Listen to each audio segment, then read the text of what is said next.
John Miller wasn't your typical hero. He was just a man who spent most of his life behind the wheel of an 18-wheeler, hauling goods across America's highways.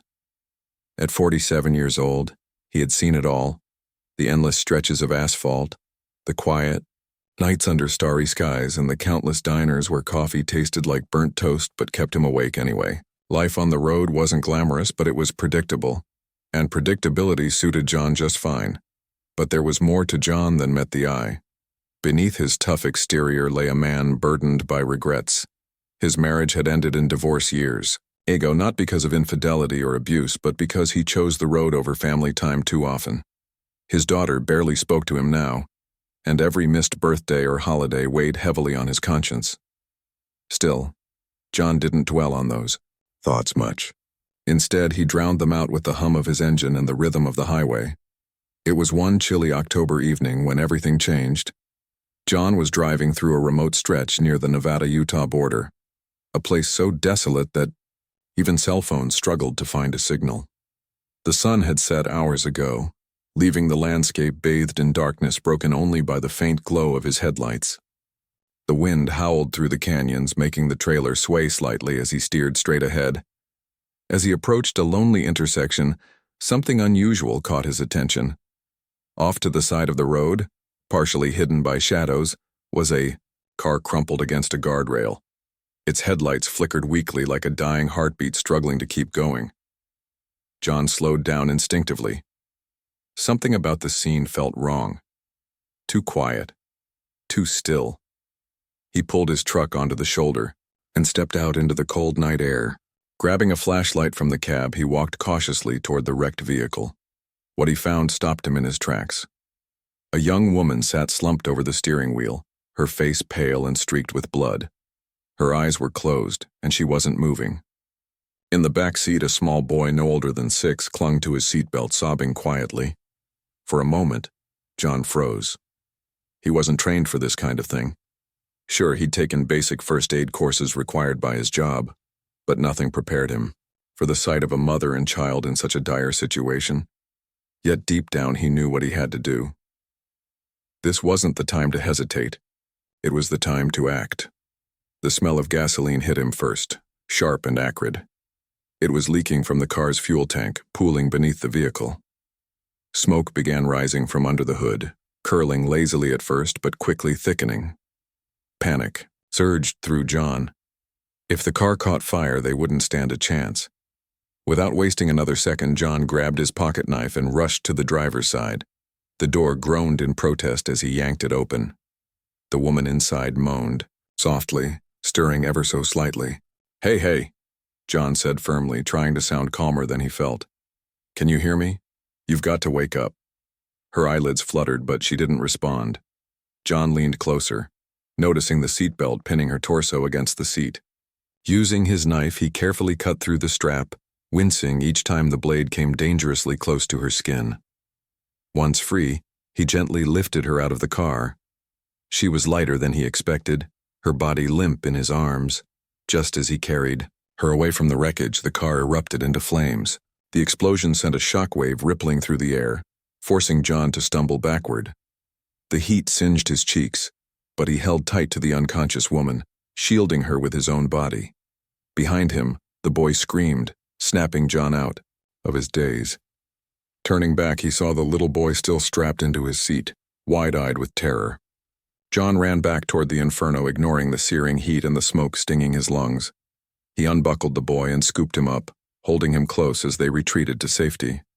Only then did John allow himself to breathe. Kneeling on the ground, he checked the woman's pulse, faint but steady. The boy clung to him, trembling and crying. It's okay, buddy, John murmured, patting the child's back awkwardly.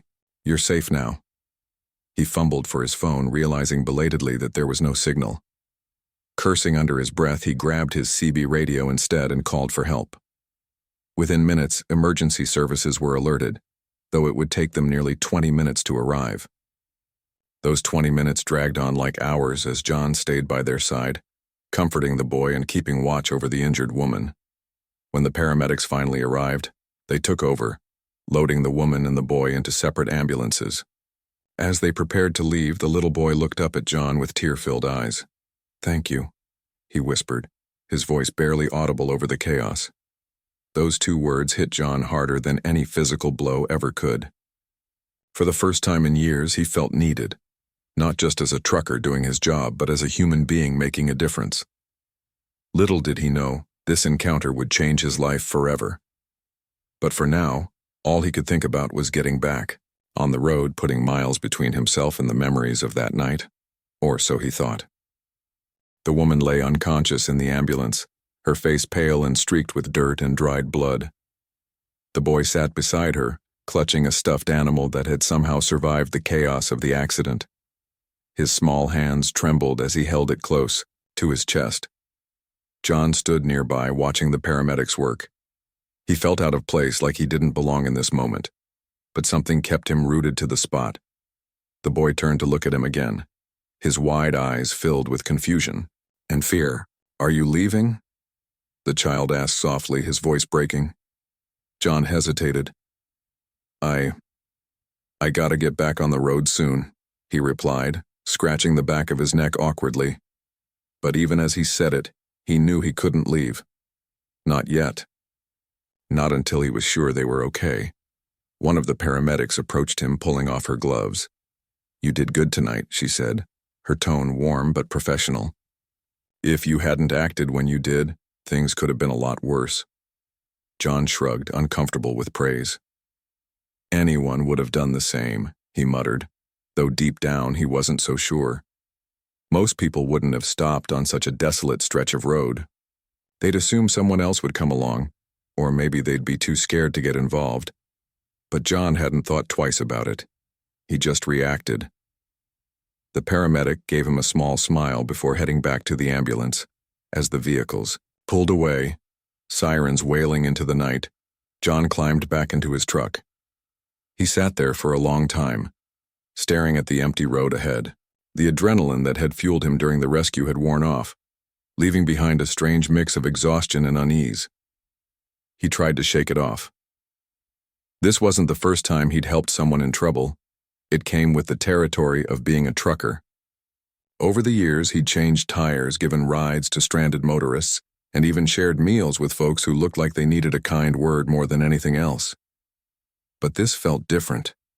Something about the way the boy had looked at him, the way his tiny voice had thanked him, lingered in John's mind. A few days later, John found himself thinking about them constantly. He couldn't focus on the road or the deliveries he was supposed to make. Every time he stopped at a diner or a gas station, his thoughts drifted back to that night. The flickering headlights, the smell of gasoline, the sound of the boys' terrified cries. It gnawed at him, this nagging feeling that he should check on them, make sure they were okay. Finally, unable to ignore it any longer, he decided to visit the hospital where they'd been taken. He figured it wouldn't hurt to stop by just to see how they were doing. Maybe he'd drop off a stuffed animal for the kid, something cheerful to brighten his day. Anything to ease the guilt that had settled in his chest. When he arrived at the hospital, he felt out of place again. The sterile smell of antiseptic made his nose wrinkle, and the polished floors reflected the fluorescent lights in a way that seemed almost unnatural. He approached the front desk nervously, fumbling with the brim of his cap. Hi, he began, clearing his throat. "I'm looking for a woman and her son. They were brought here a few nights ago after a car accident." The receptionist typed something into her computer, then nodded. "They're both still here," she said. "Room 214, just take the elevator up." John followed her directions, his boots squeaking against the floor. He paused outside the door marked 214, suddenly unsure if he should knock or just walk in. Before he could decide, the door opened and the woman stepped out. She looked better than she had that night, cleaner, less pale, but exhaustion still clung to her features. For a moment, neither of them spoke, either of them. Then recognition dawned in her eyes.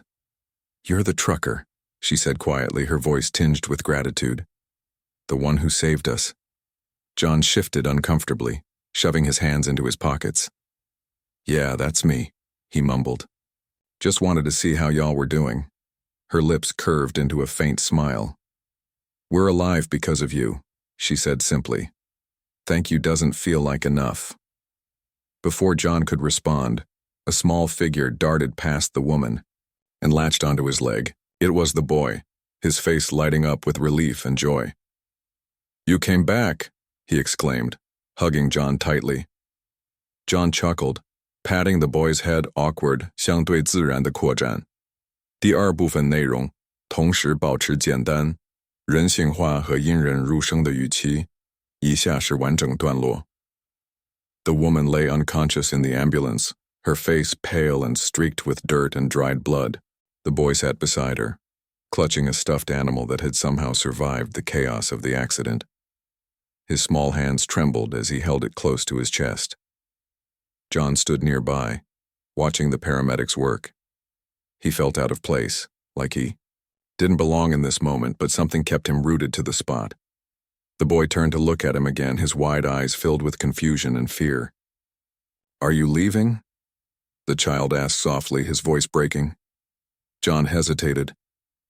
I gotta get back on the road soon," he replied, scratching the back of his neck awkwardly. But even as he said it, he knew he couldn't leave. Not yet. Not until he was sure they were okay. One of the paramedics approached him, pulling off her gloves. "You did good tonight," she said, her tone warm but professional. "If you hadn't acted when you did, things could have been a lot worse." John shrugged, uncomfortable with praise. "Anyone would have done the same," he muttered, though deep down he wasn't so sure. Most people wouldn't have stopped on such a desolate stretch of road. They'd assume someone else would come along, or maybe they'd be too scared to get involved. But John hadn't thought twice about it. He just reacted. The paramedic gave him a small smile before heading back to the ambulance. As the vehicles pulled away, sirens wailing into the night, John climbed back into his truck. He sat there for a long time, staring at the empty road ahead. The adrenaline that had fueled him during the rescue had worn off, leaving behind a strange mix of exhaustion and unease. He tried to shake it off. This wasn't the first time he'd helped someone in trouble. It came with the territory of being a trucker. Over the years, he'd changed tires, given rides to stranded motorists, and even shared meals with folks who looked like they needed a kind word more than anything else. But this felt different. Something about the way the boy had looked at him, the way his tiny voice had thanked him, lingered in John's mind. A few days later, John found himself thinking about them constantly. He couldn't focus on the road or the deliveries he was supposed to make. Every time he stopped at a diner or a gas station, his thoughts drifted back to that night. The flickering headlights, the smell of gasoline, the sound of the boys' terrified cries. It gnawed at him, this nagging feeling that he should check on them, make sure they were okay. Finally, unable to ignore it any longer, he decided to visit the hospital where they'd been taken. He figured it wouldn't hurt to stop by just to see how they were doing. Maybe he'd drop off a stuffed animal for the kid, something cheerful to brighten his day. Anything to ease the guilt that had settled in his chest. When he arrived at the hospital, he felt out of place again. The sterile smell of antiseptic made his nose wrinkle, and the polished floors reflected the fluorescent lights in a way that seemed almost unnatural. He approached the front desk nervously, fumbling with the brim of his cap. Hi, he began, clearing his throat. "I'm looking for a woman and her son. They were brought here a few nights ago after a car accident." The receptionist typed something into her computer, then nodded. "They're both still here," she said. "Room 214. Just take the elevator up." John followed her directions, his boots squeaking against the floor. He paused outside the door marked 214, suddenly unsure if he should knock or just walk in. Before he could decide, the door opened and the woman stepped out. She looked better than she had that night, cleaner, less pale, but exhaustion still clung to her features. For a moment, neither of them spoke. Then recognition dawned in her eyes. "You're the trucker," she said quietly, her voice tinged with gratitude. "The one who saved us." John shifted uncomfortably, shoving his hands into his pockets. "Yeah, that's me," he mumbled. "Just wanted to see how y'all were doing." Her lips curved into a faint smile. "We're alive because of you," she said simply. "Thank you doesn't feel like enough." Before John could respond, a small figure darted past the woman and latched onto his leg. It was the boy, his face lighting up with relief and joy. "You came back!" he exclaimed, hugging John tightly. John chuckled, patting the boy's head awkwardly. "Hey there, Champ," he said, his voice softening. "How are you holding up?" The boy nodded enthusiastically. "I'm okay now. Mommy says we're gonna be fine." The woman smiled again, though her eyes glistened with unshed tears. "He hasn't stopped talking about you," she admitted. "Keeps saying you're our hero." John scratched the back of his neck, feeling a blush creep up his cheeks. "Nah, I'm no hero," he insisted. "Just did what anyone else would have done." She shook her head firmly. "Not everyone would have done what you did," she said. "You risked your life for us. That's not nothing." John didn't know how to respond to that. He wasn't used to being praised or called a hero. In fact, he'd spent most of his life avoiding attention, content to blend into the background. But the sincerity in her voice and the warmth in the boy's hug made him feel something he hadn't felt in years: purpose. "Can I ask you something?" the woman said after a moment. "Sure," John replied, shrugging. "What made you stop that night?" "You didn't have to. You could have driven right past us." John thought about that for a moment. Truthfully, he hadn't even considered driving. Asked. When he'd seen the wrecked car and the faint glow of its headlights, stopping had been instinctual. "I don't know," he said finally. "Something told me I had to.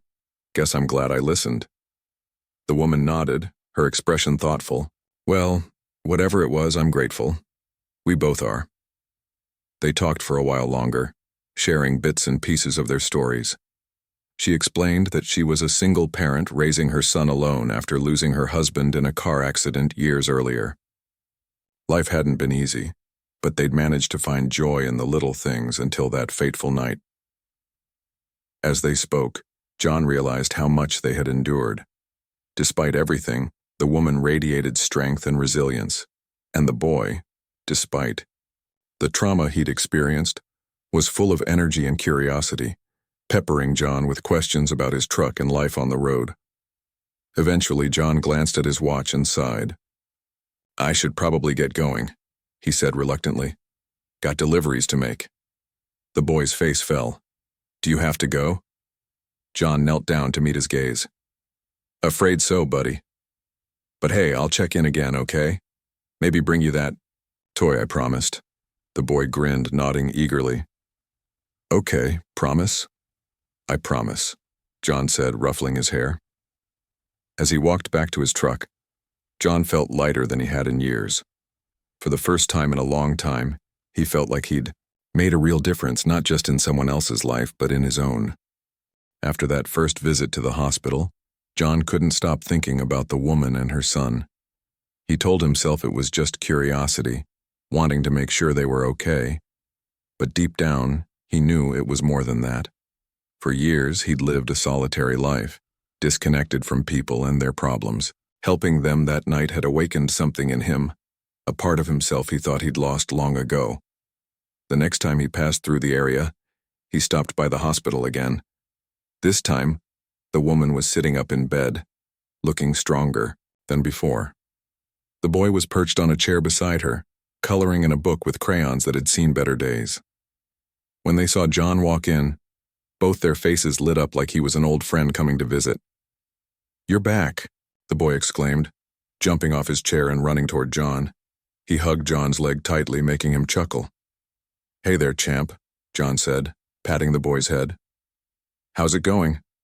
"I'm good," the boy replied, beaming. "Look what I drew for you."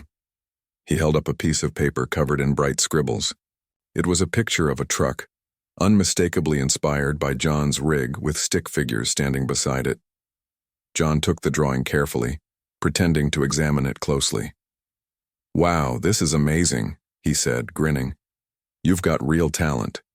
"Kid," the boy giggled, clearly pleased with himself. His mother smiled too, watching the exchange with gratitude in her eyes. "I didn't think you'd come back," she admitted softly. "But I'm glad you did." John shrugged, trying to play it cool. Figured I'd check in, see how y'all were doing. He glanced around the room, noticing the stack of bills on the bedside table. Some were marked urgent, others overdue. He didn't say anything about them, but the weight of those papers seemed to hang in the air between them. They chatted for a while, sharing stories about their lives. She explained that she worked 2 jobs to support herself and her son, juggling late shifts at a diner and early mornings cleaning offices. Life had been hard even before the accident, and now, with medical bills piling up, she wasn't sure how she'd manage. Still, she spoke without bitterness, her voice steady and determined. Listening to her, John felt a pang of admiration. Here was someone who refused to give up, no matter how tough things got. It reminded him of his own struggles, the way he'd thrown himself into work after his marriage fell apart, using the road as a way to escape his pain. But unlike him, she hadn't let hardship break her spirit. If anything, it had made her stronger. Before leaving, John promised to visit again, and he kept that promise. Over the next few weeks, he stopped by whenever his route brought him close to the hospital. Each time, the bond between them grew a little deeper. The boy started calling him Uncle John, much to his surprise and delight. The nickname felt strange at first, but soon it became something he looked forward to hearing. One afternoon, as they sat together in the hospital cafeteria sipping coffee, the woman opened up about her fears. "I don't know what I'm going to do," she confessed, her voice trembling slightly. "They're talking about discharging me soon, but I can't work until I heal. And the bills, I don't know how I'll pay them all." John listened, silently, his heart aching for her. He wanted to help, but he wasn't sure how. Money was tight for him, too. He lived paycheck to paycheck, just like everyone else in his line of work. Still, the idea of letting her face this alone didn't sit right with him. An idea began forming in his mind, one that felt risky, but necessary. What if he could rally some of his fellow truckers to pitch in? They were a tight-knit community, always looking out for each other on the road. Maybe, just maybe, they'd be willing to help a family in need. Back on the road, John started reaching out to his network of friends and colleagues. At first, he was hesitant, unsure how they'd react to his request. But to his surprise, they responded enthusiastically. One driver offered to organize a fundraiser, while another suggested setting up a donation page online. Within days, the effort gained momentum, spreading across social media and trucker forums. Word traveled fast. Truck stops along John's usual routes began collecting donations, with drivers dropping spare change or cash into buckets labeled Helping Hands Fund. Some even organized charity runs dedicating portions of their earnings to the cause. It was humbling to see how many people stepped up, united by a shared sense of compassion. When John delivered the news to the woman, she broke down in tears. "I can't believe you did this for us," she whispered, clutching his hand. "You barely know us, and yet—" John shook his head, cutting her off. "It's not just me," he said firmly. "It's everyone who cares enough to help. You're not alone in this." Her gratitude overwhelmed him, but it also filled him with a sense of purpose he hadn't felt in years. For so long, he'd drifted through life, disconnected from the world around him. Now, he was part of something bigger, a community coming together to lift someone up when they needed it most. As the weeks turned into months, John found himself changing in ways he never expected. He started spending less time worrying about deadlines and more time focusing on the connections he was building. The boy continued to idolize him, asking endless questions about trucks and highways. John answered patiently, enjoying the sparkle of wonder in the child's eyes. Even his relationship with his own daughter began to improve. Inspired by the woman's resilience, John reached out to her, apologizing for years of neglect and promising to be more present in her life. To his relief, she welcomed him back with open arms, grateful for the effort he was making. Through it all, the woman remained a constant source of inspiration. Her strength and determination reminded John of what truly mattered in life: love, kindness, and the willingness to help others. She often joked that he was becoming a softie, but there was warmth in her teasing, a recognition of the positive changes she saw in him. One evening, as they sat together watching the sunset from the hospital rooftop, she turned to him with a thoughtful expression. "You've done so much for us," she said quietly. "But I feel like we've given you something too, haven't we?" John hesitated, caught off guard by the question. He thought about it for a moment, then nodded slowly. "Yeah, I think you have," he admitted. "You've reminded me what it means to care about people again, to really care." She smiled, her eyes glistening with unshed tears. "Then I guess we're even." John chuckled, shaking his head. "Not even close," he said. "But I'm working on it." And he was. Piece by piece, mile by mile, John was rebuilding his life, not just for himself, but for the people who had unknowingly become his new family. The bond between John and the woman and her son continued to grow stronger with each passing week. What had started as a chance encounter on a lonely highway was turning into something neither of them could have predicted. For John, it was more than just checking in or lending a helping hand. It felt like he was finding pieces of himself he didn't even realize were missing. Every time his route brought him near their town, John made it a point to visit. The boy, now a little more comfortable around him, would eagerly run to greet him with hugs and questions about his truck. "Did you see any cool places this time?" he'd ask, wide-eyed and full of curiosity. John always had stories to share, about mountains towering against the horizon, deserts stretching endlessly under the sun, or tiny roadside diners where the coffee was terrible, but the pie was unforgettable. The woman listened quietly during these visits, her gratitude evident in every smile and nod. But there was also a sadness lingering in her eyes, one that John noticed but never pressed her to talk about. He understood that life wasn't easy for her, especially now. Between recovering from her injuries and worrying about how to provide for her son, she carried a heavy burden. Yet despite everything, she remained strong, determined not to let circumstances break her spirit. One evening, as they sat together in the hospital garden, she finally opened up. The sun was setting, casting long shadows across the benches and flower beds. She sighed deeply, her hands clasped tightly in her lap. "I don't know how I'm going to keep going," she admitted softly. "Things are getting harder, not easier." John leaned forward, resting his elbows on his knees. "What do you mean?" he asked gently. She hesitated, choosing her words carefully. "It's Ethan," she said, referring to her son. "He's been having nightmares since the accident. He wakes up screaming sometimes, scared that something bad will happen again. And then there's me. I can't work yet because of my injuries and the bills aren't stopping. Every day feels like climbing a mountain I'll never reach the top of." Her voice cracked as she spoke, and she quickly wiped away a tear before it could fall.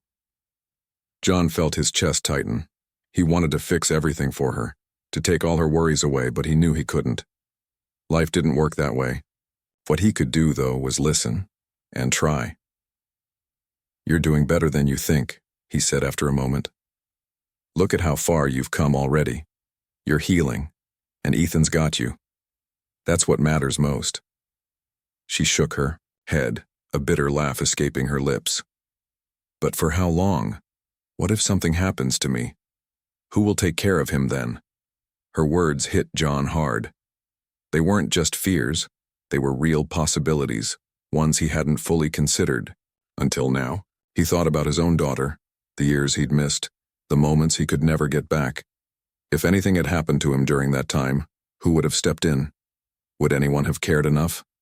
"I won't let that happen," John said firmly, surprising even himself with the conviction in his voice. "You've got people who care about you now. Me, the other drivers. We're here. We won't let you face this alone." She looked at him, her eyes searching his face for reassurance. After a long pause, she nodded slowly. "Thank you," she whispered. "For everything." Over the next few weeks, John threw himself into finding ways to help. The fundraiser had been a success, raising enough money to cover some of the immediate medical expenses, but it wasn't a permanent solution. He knew they needed more than just financial support. They needed stability, security, and hope for the future. Inspired by the generosity of his fellow truckers, John began thinking bigger. What if they could create something lasting, something that would help not only this family but others like them? The idea came to him late one night as he drove through the desert, the stars above twinkling like scattered diamonds. He pulled over to jot down notes in a small notebook he kept in, the cab scribbling furiously as the concept took shape. By morning, he had a plan. He called a few trusted friends in the trucking community, pitching the idea of starting a non-profit organization. They could pool resources, organize regular fundraisers, and partner with local charities to assist families facing similar challenges. At first, some were skeptical. Starting a charity sounded complicated and time-consuming. But John's passion was contagious. Slowly they came around, agreeing to help however they could. The project quickly gained momentum. Truck stops across the country joined in, hosting donation drives and awareness campaigns. Social media played a big role too, spreading the word far beyond what John had imagined. People from all walks of life began reaching out, offering support in whatever way they could. It was overwhelming in the best possible way. When the woman heard about John's plans, she was speechless. "You're doing all this for us?" she asked, tears streaming down her face. John shook his head. "Not just for you," he corrected. "For everyone who needs a helping hand. You showed me what it means to fight for your family, no matter what. Now it's my turn to fight for yours, and for others like you." As the months passed, John's life transformed in ways he never expected.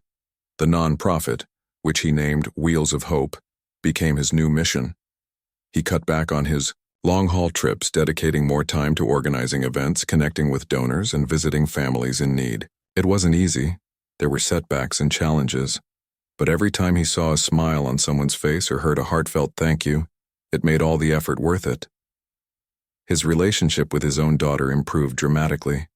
She started joining him at charity events, marveling at the change in her father. "I barely recognize you anymore," she joked one day, hugging him tightly. "You're actually happy now?" John laughed, ruffling her hair affectionately. "Guess I finally found my purpose," he replied. "Took me long enough, huh?" Through it all, the woman and her son remained at the heart of his journey. They attended the grand opening of the nonprofit's first community center, a place designed to offer free counseling, job training, and childcare services to struggling families. As John stood beside them, watching children play and parents chat, with volunteers he felt a deep sense of fulfillment. He glanced down at the boy who was tugging on his sleeve. "Uncle John," the child said excitedly, pointing to a mural painted on the wall. "That's your truck." Sure enough, the artwork featured a semi-truck surrounded by smiling faces, symbolizing the power of community and compassion.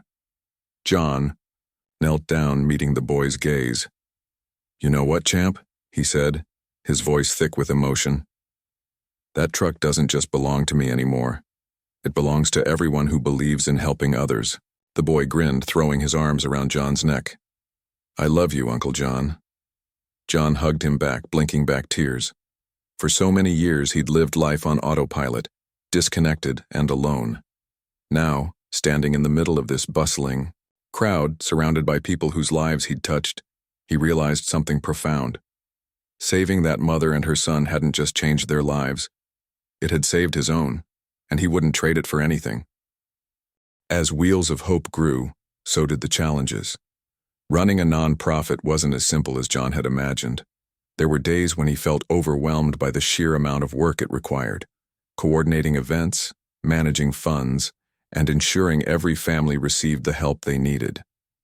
But through all the chaos, one thing kept him going: the stories of people whose lives were being changed. Take Maria, for example, a single mother of 3 who had lost her job after a workplace injury left her unable to stand for long hours. Her youngest child, a bright-eyed girl named Lily, suffered from asthma that often landed her in the hospital. With mounting medical bills and no income, Maria had almost given up hope until she heard about Wheels of Hope. The organization not only helped cover her medical expenses, but also connected her with a local business owner willing to hire her part-time once she recovered. When John visited their home months later, he found Maria smiling again, her kids laughing as they played outside. Then there was James, a veteran struggling to adjust to civilian life after serving overseas. He'd been living out of his car while trying to find steady employment.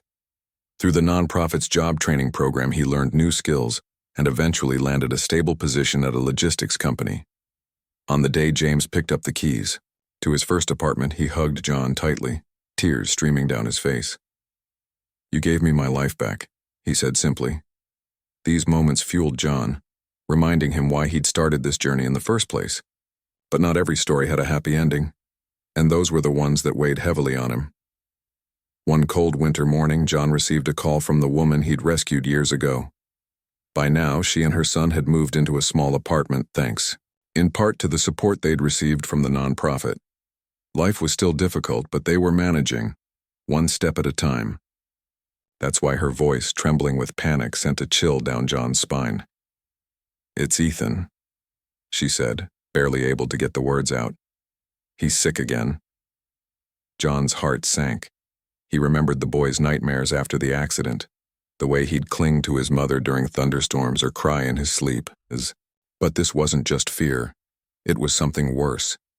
Ethan had fallen ill, diagnosed with a rare autoimmune disorder that required expensive treatments. Despite working multiple jobs, the woman couldn't keep up with the mounting medical bills. Desperate, she reached out to John, hoping he might have an answer. "I don't know what to do," she confessed over the phone, her voice breaking. "I can't lose him, John. I just can't." John promised to meet her at the hospital later that day. As he drove there, his mind raced. This felt eerily familiar, the same sense of helplessness he'd experienced the night he pulled them from the wreckage. Only this time, there was no immediate action he could take to fix things. No fire to put out. No car to pull someone from. This was a battle against time, money, and fate. When he arrived, the woman was sitting in the waiting room, her face pale and drawn. Ethan lay curled up on a nearby chair, wrapped in a blanket, his tiny frame looking even smaller than before. Seeing them like this broke John's heart. He sat beside the woman, placing a comforting hand on her shoulder. "We'll figure this out," he said firmly. "Together." Over the next few days, John worked tirelessly to rally support for Ethan's treatment. He reached out to his network of truckers, sharing updates about the boy's condition and urging them to contribute whatever they could. Social media posts went viral, drawing attention from people across the country. Donations poured in, from strangers sending $5 to corporations offering thousands. Even rival trucking companies pitched in, setting aside competition for the sake of a child in need. But despite everyone's efforts, the costs kept climbing. Every bill paid seemed to uncover another looming expense. The weight of it all pressed down on John, leaving him restless and anxious. For the first time since starting Wheels of Hope, he wondered if he was fighting a losing battle. One evening, exhausted and frustrated, John found himself sitting alone in his truck. The dashboard clock glowed faintly in the darkness, ticking away the hours. He stared out at the empty highway, feeling the familiar ache of helplessness creep in. What if they couldn't raise enough? What if, despite all their hard work, Ethan's illness won? His thoughts drifted back to his own daughter. She'd recently told him how proud she was of what he'd accomplished with the nonprofit. "You're making such a difference, Dad," she'd said, her eyes shining with admiration. Those words had meant the world to him, but now, sitting here in silence, they felt hollow. Was he really making a difference if he couldn't save the people who mattered most? Just then, his phone buzzed. It was a text from the woman. "Ethan smiled today. He asked about you. Thank you for everything you're doing." The message hit him like a punch to the gut. Here she was, facing unimaginable hardship, yet still finding strength to thank him. Her resilience was staggering, humbling even. In that moment, John realized something important. It wasn't about winning or losing. It was about showing up, staying present and giving everything he had, even if it didn't feel like enough. With renewed determination, John threw himself back into the fight. He organized a massive fundraising event, bringing together truckers, volunteers, and local businesses. They hosted auctions, raffles, and live music performances, turning what could have been a somber occasion into a celebration of community spirit. People came from miles around, eager to lend their support. By the end of the event, they'd raised more than enough to cover Ethan's initial treatment costs. When John delivered the news to the woman, she collapsed into his arms, sobbing with relief. "I don't know how to thank you," she whispered. "You already have," John replied softly, "by letting me be part of your family." In the weeks that followed, Ethan began responding well to treatment. His energy returned little by little, and soon he was back to asking John endless questions about trucks and highways. Watching the boy bounce back filled John with a sense of hope he hadn't felt in a long time. It reminded him that even in the darkest moments, light could break through if you let it. Still, the experience left its mark on him. He realized that while Wheels of Hope had grown into something incredible, there was always more work to be done. Families like this one needed ongoing support, not just one-time fixes. Inspired by their resilience, John decided to expand the nonprofit's mission, focusing not just on immediate needs but also on long-term solutions. He hired a team of dedicated volunteers to manage day-to-day operations, allowing him to focus on building partnerships and securing sustainable funding. Together, they launched programs aimed at providing affordable housing, education scholarships, and mental health resources for families in crisis. Word spread quickly, and soon, Wheels of Hope became synonymous with compassion and change. Through it all, John remained grounded, never forgetting why he'd started this journey. Every family helped, every child saved, reminded him of that fateful night on the highway, and the boy who had called him a hero. Because in saving others, John had finally saved himself.